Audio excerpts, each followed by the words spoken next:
वर्तमान में अगर आपसे कोई 7 अजूबों के नाम पूछे तो आपके दिमाग के अंदर ताजमहल और ग्रेट वॉल ऑफ चाइना का नाम आएगा। लेकिन आपको बता दें कि इन 7 अजूबों को खोजने का अभियान एक Swiss company new 7 wonders foundation के द्वारा किया गया था और इसका शुरुआत 2001 में किया गया था और साल 2007 को इन 7 अजूबों को विजेता के तौर पर घोषित किया गया था और हमारे विश्व की 7 अजूबों के सूची में इसका नाम शामिल किया गया था। और आज की 7 अजूबों के तरह प्राचीन काल में भी 7 अजूबे हुआ करते थे जिनका वर्णन किताबों में मिलता है। इनमें से कई अजूबे किसी न किसी प्रलय, आपदा या फिर युद्ध के कारण खत्म हो गए। इन अजूबों की खोज इतिहासकारों ने की है और उन्हें इन पुराने अजूबों के कुछ अवशेष भी मिले हैं और कुछ अजूबे ऐसे भी हैं जिनके अस्तित्व पर सवाल उठाए जाते हैं और इनमें से एक अजूबा ऐसा भी है जिसका अस्तित्व अभी भी है और वर्तमान की 7 अजूबों के सूची में उसका नाम शामिल है। तो चलिए जानते हैं प्राचीन काल के इन 7 अजूबों के बारे में। द कोलोसस ऑफ रोड्स, यह सूर्य देवता हेलोसेस की विशाल प्रतिमा थी जिसे ग्रीक के शहर रोड्स में बनाया गया था। इस विशाल मूर्ति को चेरेस ने बनाई थी। इसे बनाने में 12 सालों का समय लगा था और इसकी ऊंचाई कुल 33 मीटर थी जो कि इसे प्राचीन दुनिया की सबसे ऊंची मूर्त बनाता है। इस मूर्त को रोड्स के बंदरगाह के प्रवेश द्वार के रूप में दर्शाया गया है। 225 से 226 ईसा पूर्व के बीच एक भूकंप आया था जिसके दौरान यह प्रतिमा ढह गई थी। फिर भी इसके कुछ हिस्से बच गए थे, लेकिन 653 में यहाँ पर एक मुस्लिम शासक ने कब्जा किया और उसे इसने पूरा ही तोड़ दिया और इसके अवशेषों को बेच दिया। The light house of Alexandria, जिसे हिंदी में सिकंदरिया का प्रकाश स्तंभ भी कहा जाता है, माना जाता है कि ये दुनिया का सबसे पहला लाइट हाउस था। यह प्राचीन मानवता की एक तकनीकी विजय थी। इस लाइट हाउस की कार्य 280 ईसा पूर्व में समाप्त हुई थी। 110 मीटर से भी ज्यादा ऊंचा यह लाइट हाउस अलेक्जेंड्रिया के बंदरगाह में फोरस द्वीप पर खड़ा था। इसे the great pyramid of Giza के बाद दुनिया की दूसरी सबसे ऊंची मानव निर्मित संरचना माना जाता है। 956 और 1323 ईस्वी के बीच आए 3 भूकंपों के कारण यह गिर गया था और ये टूटकर एक खंडहर के रूप में रह गया था, जिसके बाद इसके ईंटों का इस्तेमाल किला बनाने में किया जाने लगा। 1994 में अलेक्जेंड्रिया के पूर्वी बंदरगाह के पानी में इसके अवशेषों को खोजा गया। The statue of Zeus at Olympia, Olympia में एक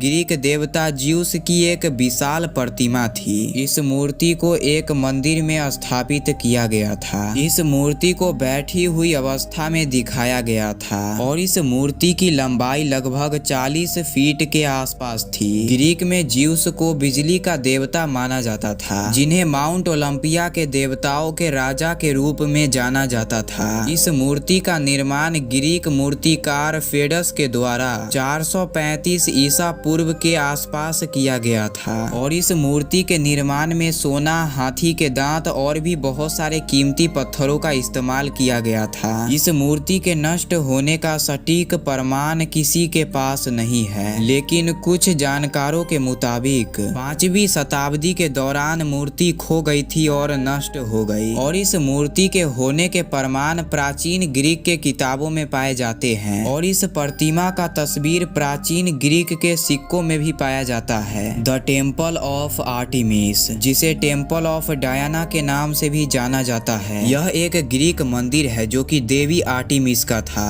आर्टेमिस को वनस्पति और शुद्धता के देवी के रूप में जाना जाता है और रोमन लोग इन्हें डायना के नाम से पहचानते हैं। यह मंदिर प्राचीन शहर इफिसुस में बनाया गया था जो कि वर्तमान में तुर्की के सिल्लुक शहर के पास है। यह मंदिर आग, बाढ़ से भी क्षतिग्रस्त हुआ और इसे लोगों के द्वारा भी तोड़ा गया और कहा यह जाता है कि इसे 3 बार बनाया गया और जितने बार इसे फिर से बनाया जाता था ये और भी सुंदर होता जाता था। लेकिन जब 262 ईस्वी में इस पर आक्रमण करके इसे नष्ट कर दिया गया तो इसे दोबारा नहीं बनाया गया और इसके अवशेष आज भी मौजूद हैं। The hanging garden of Babylon, इन 7 अजूबों में द बेबीलोन हैंगिंग गार्डन एक ऐसा अजूबा है जिसके इतिहास को नकारा गया है, लेकिन अगर ये गार्डन सच में रहा होगा तो ये मानव इतिहास के खूबसूरत इंजीनियरिंग का एक प्रमाण रहा होगा। इसे प्राचीन शहर बेबुलिन में बनाया गया था, जिसे वर्तमान में इराक का एक हिस्सा बताया जाता है। इसका निर्माण बेबुलियन राजा ने अपने रानी एमेटिस के लिए करवाया था, क्योंकि रानी एमेटिस की मातृभूमि हरी भरी पहाड़ियों और घाटियों की थी, तो रानी को किसी भी चीज की कमी महसूस न हो, इसीलिए राजा ने इस भव्य महल का निर्माण करवाया था, जिसके छत पर बगीचे थे और ये काफी सुंदर महल था जिसे बगीचे के साथ बनाया गया था। प्राचीन अजूबों में से द हैंगिंग गार्डन एक ऐसा अजूबा है जिसका स्थान निश्चित रूप से स्थापित नहीं किया गया है। इतिहास में इसका वर्णन कई लोगों के द्वारा किया गया है और अलग अलग तरीकों से किया गया है, लेकिन ये गार्डन आखिर था किस जगह पर ये अब तक पता नहीं चल पाया है। कहा जाता है कि यह एक प्रलयकारी बाढ़ में नष्ट हो गया था और इसकी नष्ट होने की सटीक